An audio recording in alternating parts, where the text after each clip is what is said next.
इसी के बाद दूसरी अब तालिबा की ओर हम जाते हैं, जिसका नाम है जिक्र तहरीर शेख यूनुस जमात चाहरूम की तालिबा है। इस प्यारी बच्ची ने एक बहुत ही प्यारी सी तकरीर यहाँ पर उसकी तैयारी की है। तो आइए जिक्र तहरीर को हम उसका हौसला बढ़ाते हुए तालियों से इस्तकबाल करते हैं।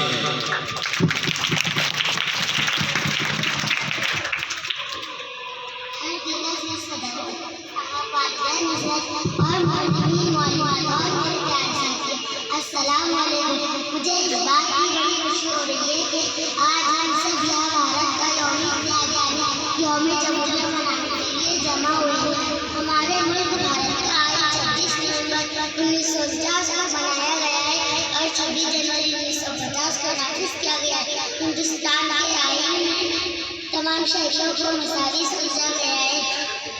हमारे मुल्क भारत का आईन या कौमी यकजहती को मद्देनजर रखकर बनाया गया है।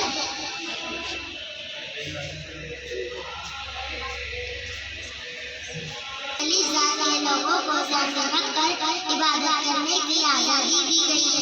गरीबों को सहूलत दी गई है। सबके लिए तालीम हासिल करने के मौके में